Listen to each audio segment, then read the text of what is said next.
Welcome to Women in WP, a bi-monthly podcast about women who blog, design, develop, and more in the WordPress community.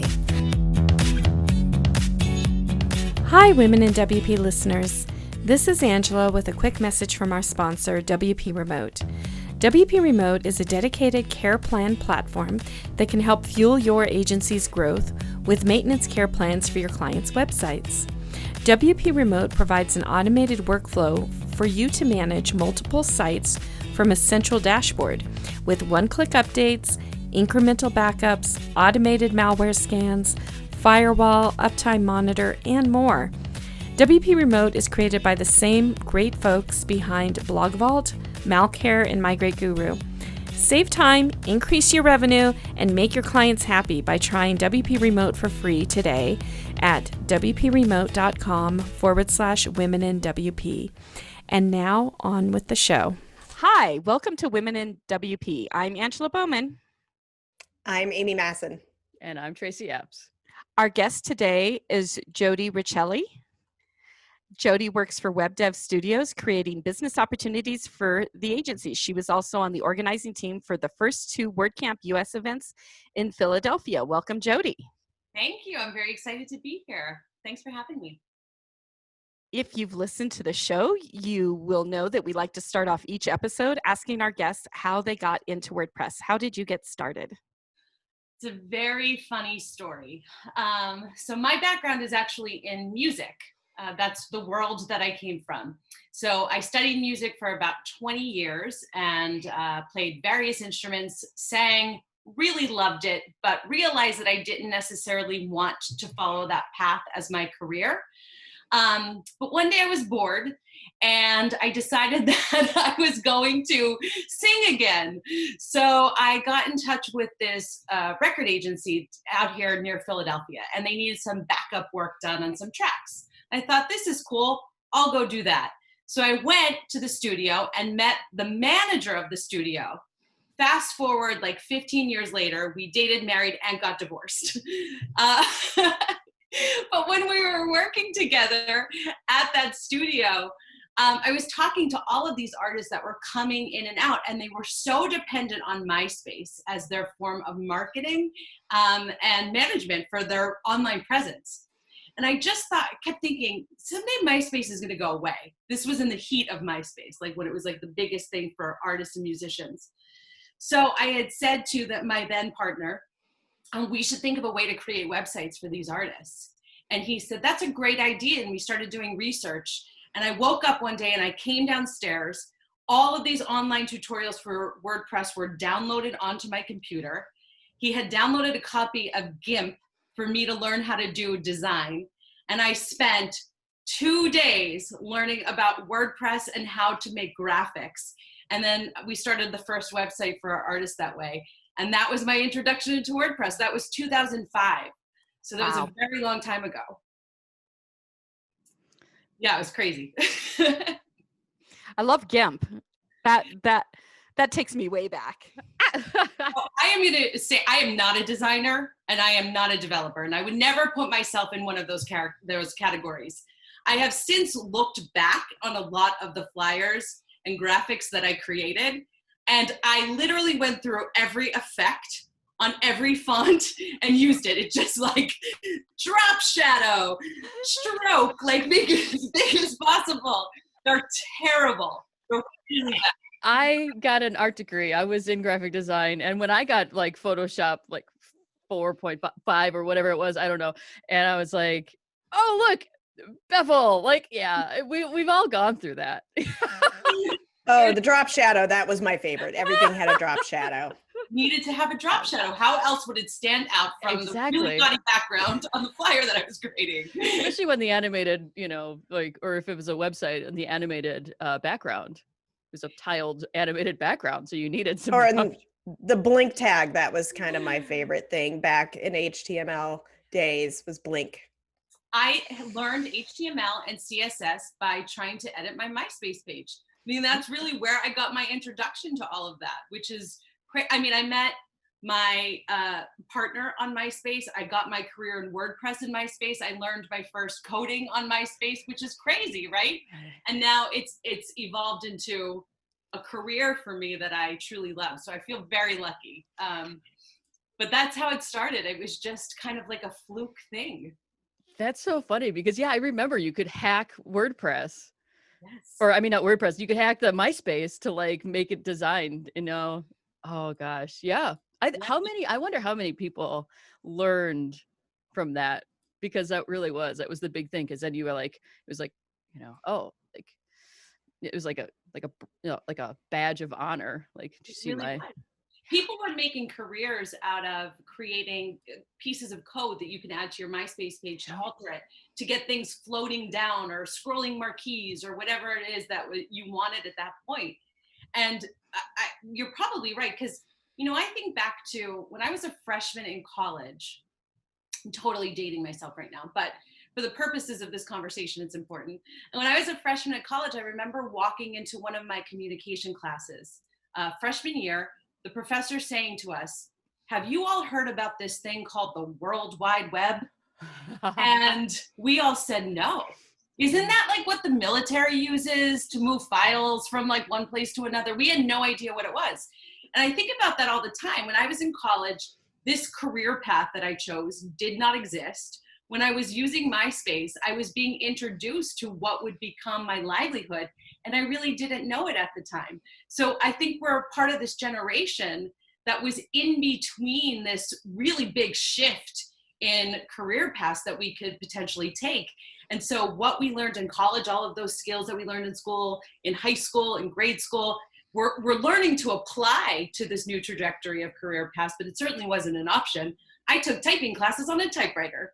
Like we did not have a computer. Here we are. It's really crazy to think about that. I think I might have been the last class in high school. We had typing on typewriters, and I think because we had I think we had two computer box machines, like that kind of thing, and then microfiche, that was kind of the technology landscape. And it's funny because you say and because we are in that kind of middle area, like the teachers, the people that were teaching us didn't understand what the ramifications of this was. So I got downgraded because I was like, oh, and then I'm thinking about this and this, and they're like, oh, they didn't understand it. And so it's fascinating. So we just kind of take social media things and then make it our education. Yeah, we didn't have a choice. I mean, I remember in college, we got our first digital editing system. It was called a Media 100. I was a TV and comm major. It's called a Media 100. I was a senior in college. My professors had no idea what to do with it, but I learned it really quickly. I learned how to use it, and I had to teach their classes as a senior in college because they had no idea how to teach the other students how to use it, but it came kind of naturally to me. And so I ended up teaching those classes. And my first computer was a Commodore 64. I still remember doing the rainbow. I do. 20, go to 10, 30. Yeah. That was my education. Yeah. When I was a freshman in college, I was briefly, very, very briefly, a business major. And one of the early classes we took were computers and business. And they introduced us to this thing called Mosaic. Yeah. And it was how you browse the internet before, Netscape, which became a big thing. So within a year from, learning about Mosaic, the next year we're writing HTML and, making websites. And I remember showing one of my friends my website that I had made on the university server, and it had a picture. And he's like, "How did you get that picture on there? Did you hold it up to the screen?" And it was just hilarious. And now, we've kind of grown up with this. Yeah. And I had somebody recently that I was working with, and they're like, I just really need to find a kid to do all this for me. And I'm like, no, you need a Gen Xer, because we've been here from the beginning to now. That's it. Gen X is the generation that was in the middle of this huge dynamic shift about the way that we consume and process information. And I'm glad that it was Gen Xers, because we had the best music, we had the right movies, we had the right training to be able to handle this. Yeah. but it's definitely our generation. And we were left on our own. So it was like, well, what are we going to do? So I remember, like I got home and I was, home a couple hours and I was like, I learned how to fix computers because I broke my parents' computer before they got home and I had to fix it. Yes. Critical thinking. We learned critical thinking because we couldn't Google answers. Exactly. I had a set of encyclopedias. See, now the kids can't even Google answers. Everybody comes to me. I'm like, just Google that. Yeah. Now it's Or easier. let me Google that for you.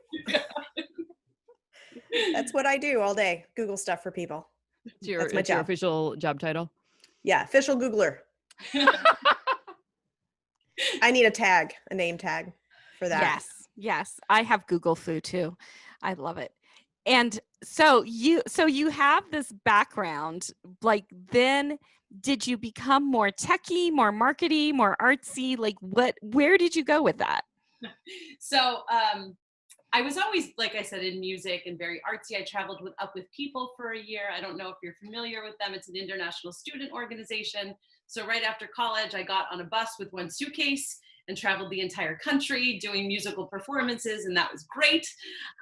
And then I came back and, I thought there was a lot of things I should be doing. So I met a boy and we got a house and we got a lab and a SUV, and I thought I'm gonna get a normal job. And so my sister was working at Verizon at the time, and she said, I'll get you a job there selling Yellow Page ads. I was in my early 20s. So I went through this training at Verizon. And this is important only because it gave me my sales training. I didn't know it at the time that I was going to be using it later, but it was a 6 weeks intensive corporate sales training class that I went through.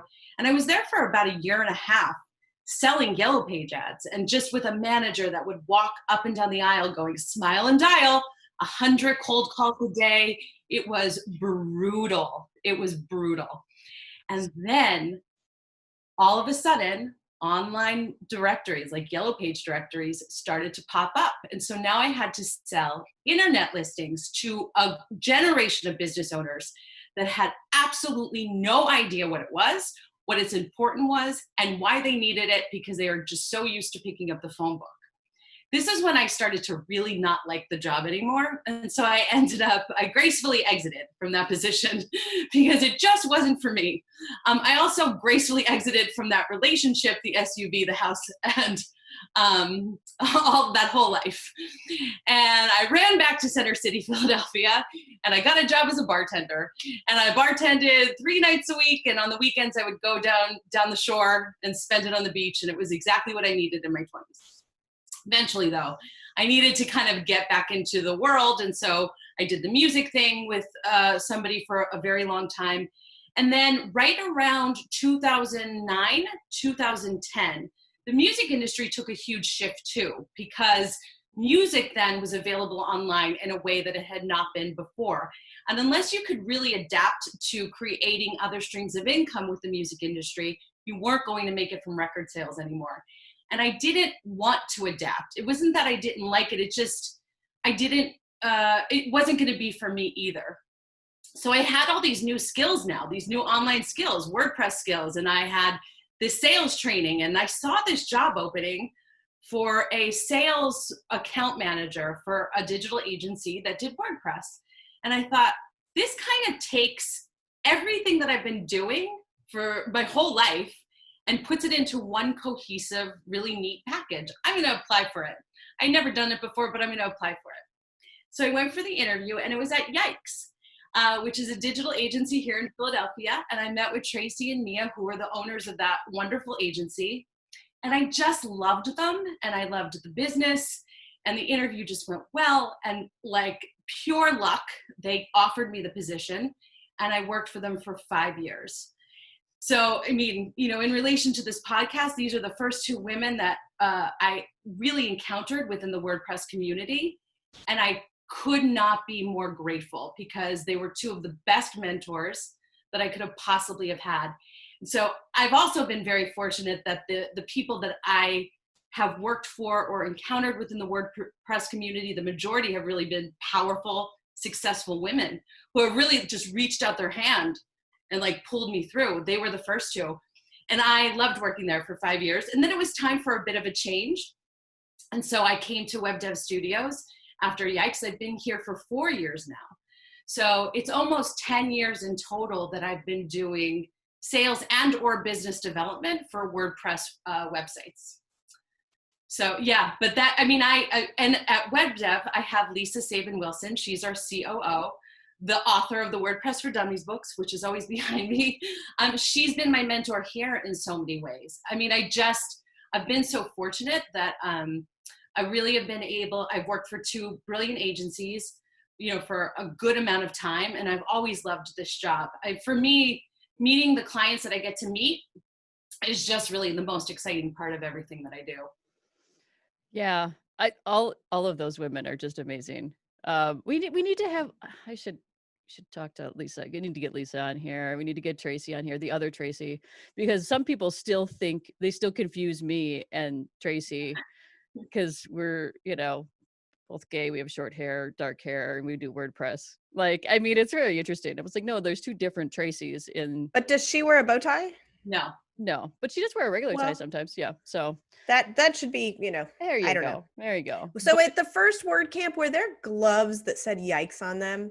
Yes. Yeah, I believe I own a pair of those. Yeah. Mm-hmm. The first WordCamp, I think I was still with Yikes, and that was one of the marketing. I think you were, because I think I remember meeting you when you were there. Yeah, exactly. And so we got a touchscreen so people could still use their cell phones. But joke was on us, because if you remember, it ended up being super warm in December here in Philadelphia, right? Which was just like a weird thing that never happened. It was unseasonably warm in Philadelphia. But you could still use the gloves. But I mean, it's like for people in Wisconsin that use it. Yeah, like they were great.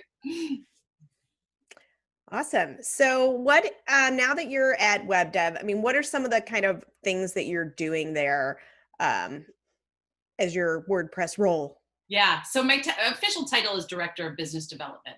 And that really I've kind of grew into this role. When I started, it was more client strategy, which I was essentially writing technical project plans for the projects that we were doing, but also working with the client for the initial needs assessment. I quickly realized that the level of work that we were doing here, I was not the best person to write project plans, because unless you're doing engineering day in and day out, it's really hard to, I think, understand the complexity of the work that is involved with a lot of that. And so I quickly realized that my strength was being in a room of clients, finding out where their challenges were, and offering a solution that made sense. You could put me in a room with 2 people, 10 people, 15 people, and that's like my natural, happy place to be. And I can talk to them for hours, and I was really good at that. But when you ask me to do documentation, that is not a strength that I currently have. I'm okay with that, though. I think recognizing what you're really good at and what is maybe not one of your strengths is just a luxury of age, right? You start to figure out what you're really good at and what you shouldn't be doing. So I know that now. So we evolved the role into more of a business development role, which suited me perfectly. So a lot of my responsibility is working with our enterprise clients that are retainer clients that we have for a very long period of time, finding out about potential new opportunities, making sure that they're happy that we're doing everything that we can for them, talking about some things that we would like to do for future phases. So Viacom, Campbell Soup Company, Microsoft, News Corp, NBA, they're some of my top clients that I get to work with pretty much on a weekly basis, which I love. But then we also have like a lot of small and medium-sized businesses that come to us with their own challenges that they're having, and I'll sit down and we'll figure out the best solution for them or what kind of website they need, and put together proposals and ultimately gracefully transition them into strategy. So that's primarily my job here is sales, but also a lot of account management. I really love talking with clients. And I spend most of my day now on video chats. I certainly miss being able to go visit people in person. I don't think that that's going to happen anymore this year, you know. So that's been a challenge of my job this year, is how to engage clients doing video chats now, or figuring out different ways. So I've resorted to sending cheesesteaks to clients, because being in Philadelphia, that's one thing that we get asked about all the time. So that's kind of like my new thing. Sending cheesesteaks to you and your family that you can enjoy. Okay. So how far can you send these cheesesteaks? Listen, you can send cheesesteaks anywhere in the country. No. Well, then. And so the question is, whiz or no whiz? See, this is like, it has to be whiz whip. So it's actually onions or no onions is like the bigger question. Like, so the cheese is, if you're going to try an authentic Philly cheesesteak, you got to use Cheese Whiz. Now, I'm here to tell you that as you start to eat Cheese Whiz, you realize that it is not really a food product. And using things like provolone is probably better. But then the question does, do I have onions or do I not have onions? And now we have even a vegan cheesesteak in Philadelphia that was created by Questlove of The Roots. So you can get a vegan cheesesteak made with Impossible meat now too, and that can be sent anywhere. Because Cheese Whiz isn't dairy, right? I'm actually not sure what it is. It's not food. No. Okay, well then I could eat it because I'm allergic to dairy, but not food I could probably eat. Yeah, that's actually a really good question. You know, ironically, Tracy doesn't eat dairy either, so she has a solution to that, I bet. Yeah, Because we've often eaten cheesesteaks. We call that food stuff. Yeah, food stuff. Edible food stuff. Oh. Yeah, well, they have vegan cheese, which doesn't have dairy in it. Yeah, I eat a lot of. Actually, I get from a vegan. My ideal diet would be vegan, but then with meat. So like so I get stuff from the vegan restaurant, and then and then I could just like add like an actual burger to it that I have, you know. So it's Like I think you need to open your own restaurant, vegan with meat. Vegan with a side of meat. We have all our main dishes are vegan, but we have these meat sides you can add. You know what? I bet that would solve a lot of people's problems going out to eat. Like if you're dating a vegan, right? You're always happy with where to go. Like that's a problem-solving solution. Oh my God. Mm-hmm. I'm all about solving problems. See, business ideas just flow from this. There we go.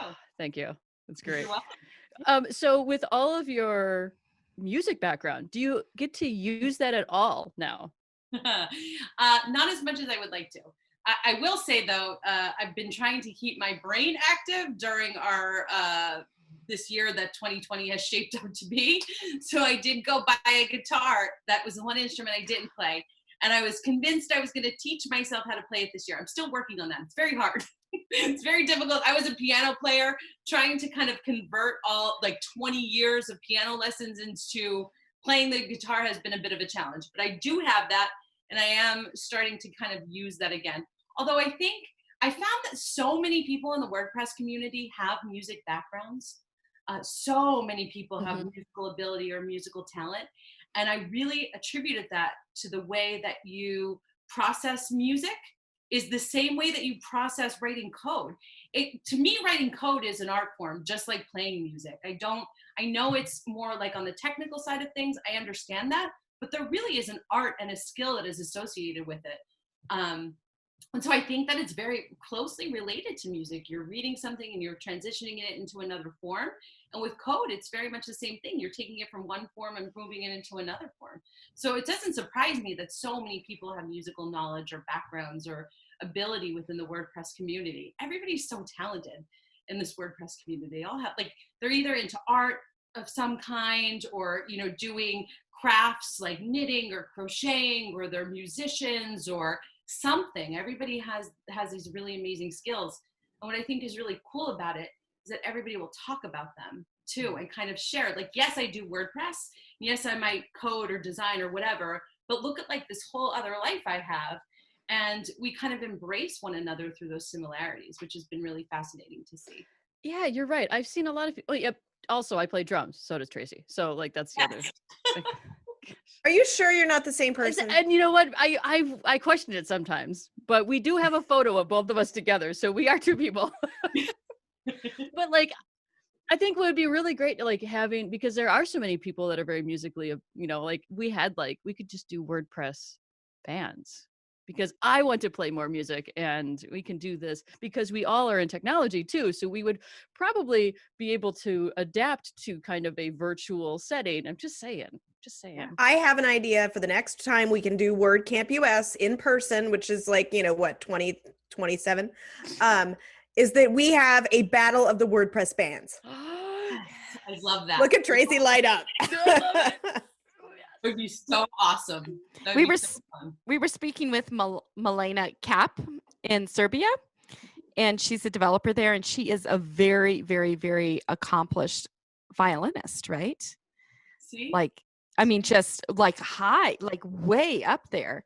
But so you're a marketing person. You have that brain for dealing with like synthesizing a lot of information coming at you from a lot of different directions. Throwing out the musical terms. Yes. And she said, and she's a developer, but she felt like her ability to, like understand music helped her to understand. It's almost like her code was music. It was like the code had this, well, what do we say? The poetry in it. And it's so fascinating. You also you're involved with a lot of really incredible kind of nonprofit groups, like the advisory board for the Diversity in Philadelphia's Convention and Visitors Bureau. Talk to us about your work with that. Yeah, so actually my tenure just recently ended, but I served on that board for a number of years, and it was just for the Convention and Visitors Bureau here in Philadelphia, and it was a committee to help promote diversity for the tourism industry that came into Philadelphia. And I'll tell you, it was one of the most enlightening experiences I ever had. I just got to work with some of the most brilliant minds in Philadelphia, and I was so proud of our city for wanting to put together something that encouraged more of an inclusive tourism area in Philadelphia, and really wanted to talk about diversity and inclusion in a very open and public setting. And so that was really fascinating. And what's really interesting about that is I ended up getting involved because of WordCamp US. So WordCamp US was held at our convention center here in Philadelphia. And that's how I was introduced to some of these people on the Convention and Visitors Bureau. And so they had asked me to serve on the board because I had been working so closely with them in the WordPress world, and they didn't have enough people in tech that were currently sitting on the board. And I said, yeah, this is like such a great opportunity. So we did a lot of different things and to help just keep that open conversation. So on the board with me were hotel managers and restaurant managers and people like from the Chinatown district in Philadelphia, from West Philadelphia. Everybody just kind of got together, and we tried to think of interesting and fun campaigns that would say, Philadelphia wants everyone here. We really are the city of brotherly love. And so we want you to come, everybody come, this is the city where you can really experience a melting pot of personalities and different kinds of people. So it was really, it was a very much a learning experience for me too. I mean, I just love Philly. I think it's a really great city. I think sometimes it gets a very bad rap on the news. You hear a lot about the bad things that happen in Philadelphia. I mean, recently someone that I won't mention his name said bad things happen in Philadelphia during a debate. But the reality is that Philadelphia is one of the most artistic, inviting, historic, inclusive cities that exist. I think it is so cool that you can walk down cobblestone streets that Benjamin Franklin walked on, turn the corner and see a mural that was done by the Roots. Like, to me, that's just one of the coolest things ever, right? We have so much music started here in Philadelphia too. Like, so many famous DJs and Motown artists really got their start here in Philadelphia. So when people talk about Philadelphia on the news, they're talking about these bad things that are happening, but they're missing the really important stuff. Like, we are a melting pot. We want everyone here. This is the city of brotherly love. And so on this board, we got to kind of talk about that in a really open setting. So it just made me, feel like I was giving back to my community in a way that I wasn't able to, which is really important to me. And, but also I learned so much about the way that people view Philadelphia. And yeah, it was fascinating. And it was all because of WordCamp, which is kind of interesting too. That's awesome. Well, the only times I've ever been to Philadelphia have been for those 2 WordCamps, but my experience there was wonderful and lovely, and I enjoyed my time. I enjoyed going sightseeing, and you know, I don't know, you know, Voldemort saying things about Philadelphia that aren't true or aren't accurate. I didn't feel unsafe or in danger or anything, and I felt that people were very wonderful. So Yeah, I mean, it really is. I think that people need to kind of, you know, see or embrace the good stuff. We have some of the best food here. We have some of the best art. We definitely have some of the best music. And I mean, you can't really negate the history here in Philadelphia, whether or not it's good or bad.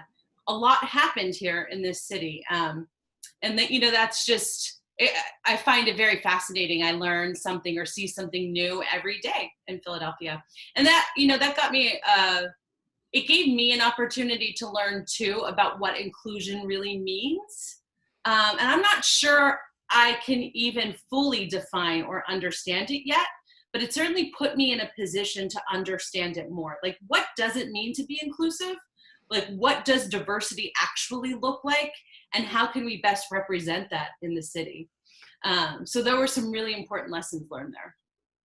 That's awesome. Those are very important very important questions, very important conversations. I think that's really awesome to hear tours about, because one of the things like I think of, because you think of yes, if you just are home and you watch the news, every other place is going to look horrible. And I remember like growing up, and I was like, I would see other countries on the news and I was like, oh my gosh, I'm so glad I live here. That looks terrible. And then I was in Australia, and then I looked at the news of the US and I was like, if I were here, I would never want to go there. But like by going and experiencing things, then you actually get to see like the full, like the breadth of the beauty. And then usually, I mean, even usually like don't even see the horrible whatever stuff that's on the news anyway. And so like that, you know, putting that for, and well, now we can't travel, but when we can again, like that's really how I have learned and grown the most, by like going and actually going to a place like and experiencing is like, oh, this isn't anything like I was expecting it to be. Yeah. People make up the culture of any city, and the news is never going to be able to clearly express what the community makeup is like. And I think the only way to really understand any location that you ever visit is to meet the people, like taste the food.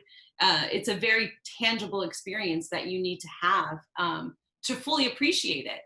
I feel very fortunate too. I had mentioned right after college, I got to travel for a year. I learned first of all, having one suitcase, living out of a suitcase for a year is crazy. So I learned how to pack light.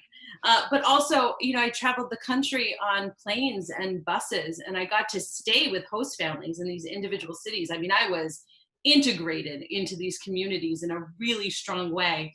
And I came out of that experience with an education I could never have paid for. I learned so much, and I was so naive and green going into that year, and came out of that year thinking I still know nothing, but like at least I got to experience this, because I grew up in Northeast Pennsylvania in a super small coal mining town where the only thing that mattered is what nationality you were. Like the Italians lived together, the Polish lived together, the Germans lived together, and that was it. If you were Italian, you lived in one section, which I was in an Italian-American family. You went to the Italian church, you went to the Italian school, and that was it.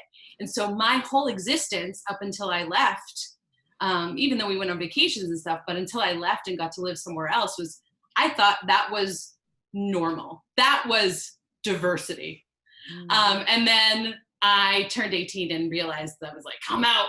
And I ran so far from that city. I've never went back. But then I started to live in other places, and I thought, wow, like I was sheltered. I was completely shut off from what reality really is. And I started to see the world in a very different way.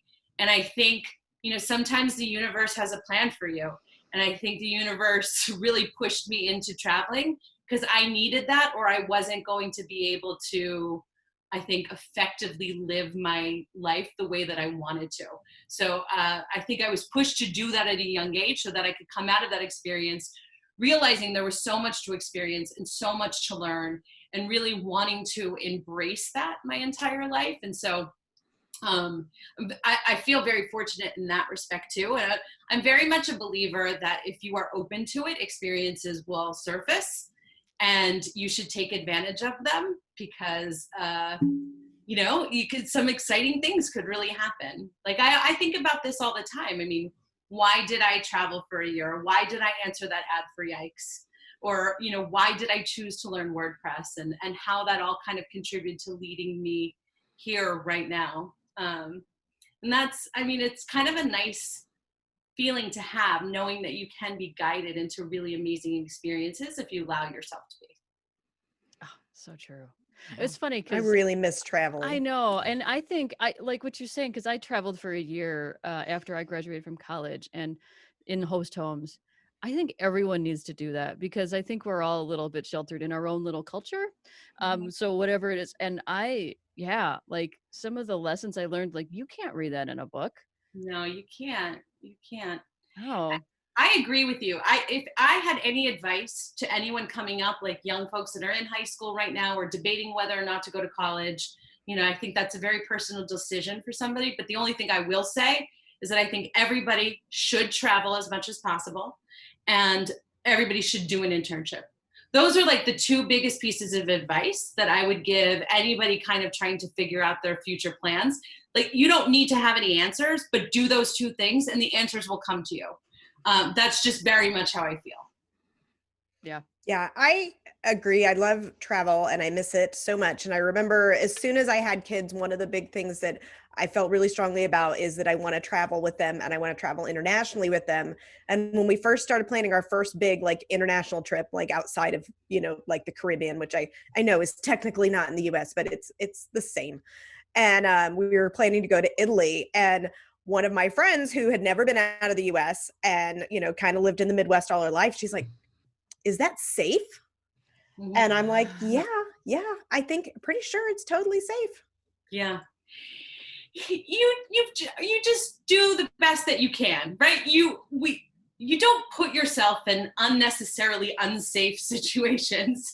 I've traveled alone. You know, when WordCamp EU was in Paris, I thought that this was my opportunity to go to Paris. And so I went and I spent the next 5 days after WordCamp by myself, traveling through Paris. And I remember my mother calling me every day, just making sure that I was okay.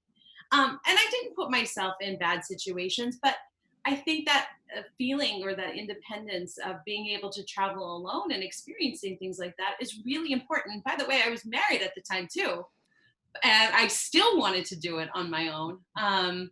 Because there's an empowerment that comes with that, being able to figure out how to use the public transportation in a new city, or figuring out what restaurant to go to, or, you know, working through that language barrier on your own.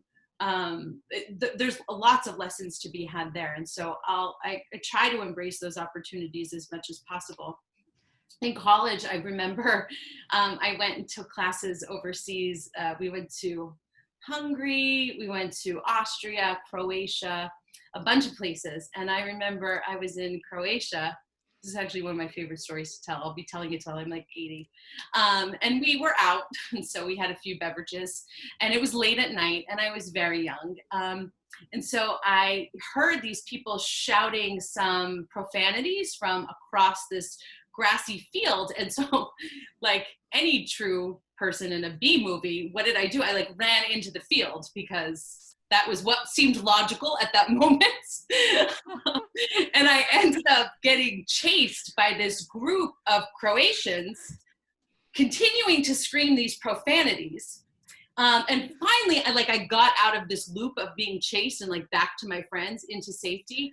And I remember talking to one of the locals in the bar and thinking, like, I don't understand why they were screaming that word. And why did they know that I was American? And he basically explained to me that they knew I was American because I had on shorts, and only Americans wear shorts. And also the only words that they knew were those that they learned from American Graffiti. And so with those profanities.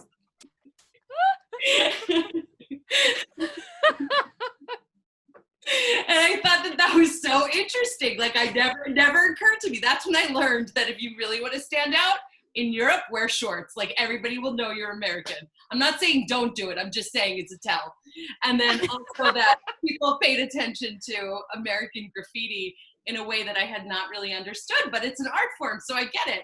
But that's why they only knew those words. So I don't even think that they were trying to be mean. I think they were really just trying to communicate with me, and I didn't understand that that was their, barrier to entry. We are using your language. Do you not understand? And meanwhile, I'm like running, knife trying to get away from them. One of them could have been a future partner. I don't know. I'm going to miss an opportunity. There's your entryway into Croatia. Exactly. Missed it. Oh, I love your story. I had always wanted to travel, but I was a teen mom and I was so busy like raising my daughter and going to school, and I didn't get to leave the country till I was 40. And the first place I went to was to West Africa.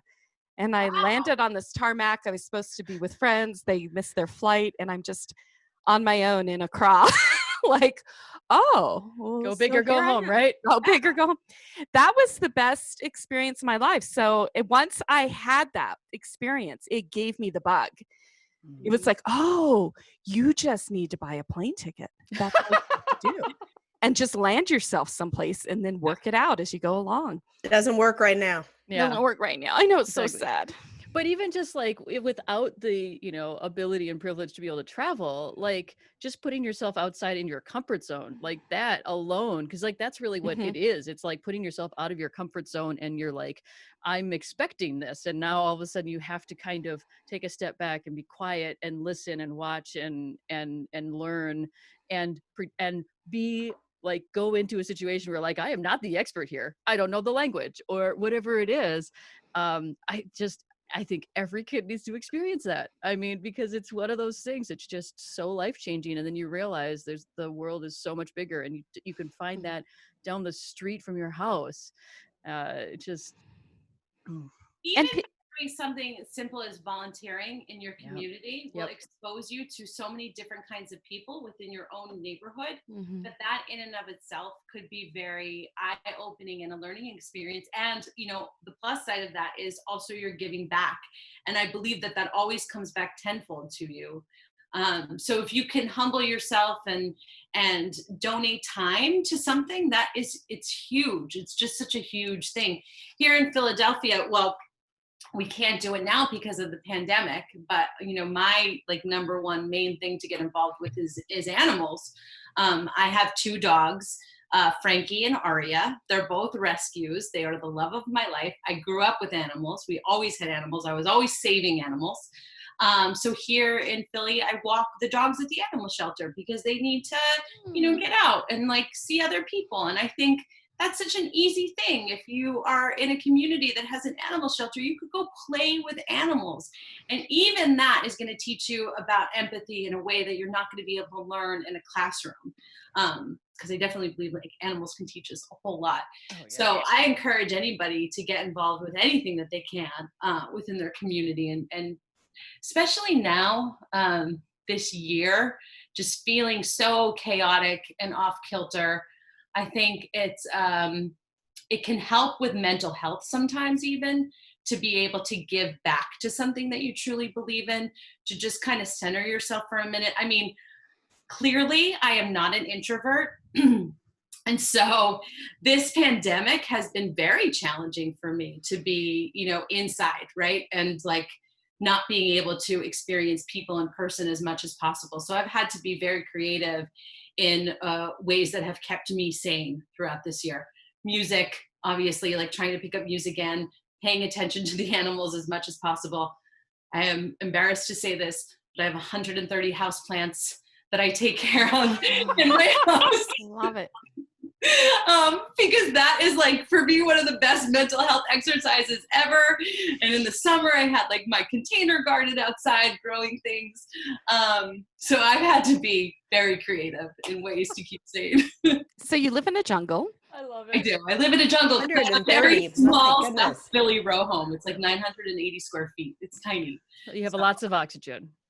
I have the best oxygen ever in here. Yes. The air is naturally filtered. I She has, did. you have a hab. Oh, what? You live in a habitat. Oh, I do. I do live in a habitat. Everybody makes fun of me and my houseplants.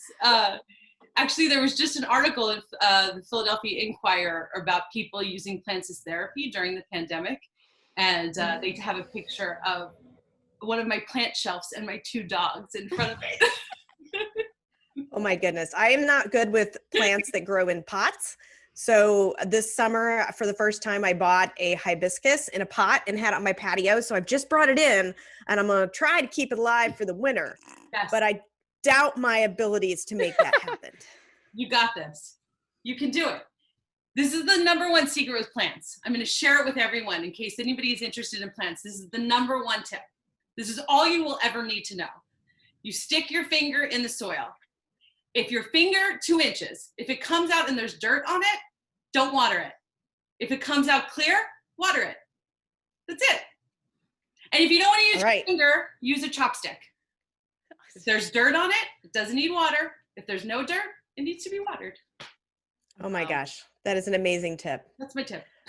I mean, we can't Well- top that. So It has been wonderful having you on with us today. Before we go, can you tell us where people can find you online? Absolutely. Thank you very much for having me. I think the work that you're doing with this podcast is wonderful.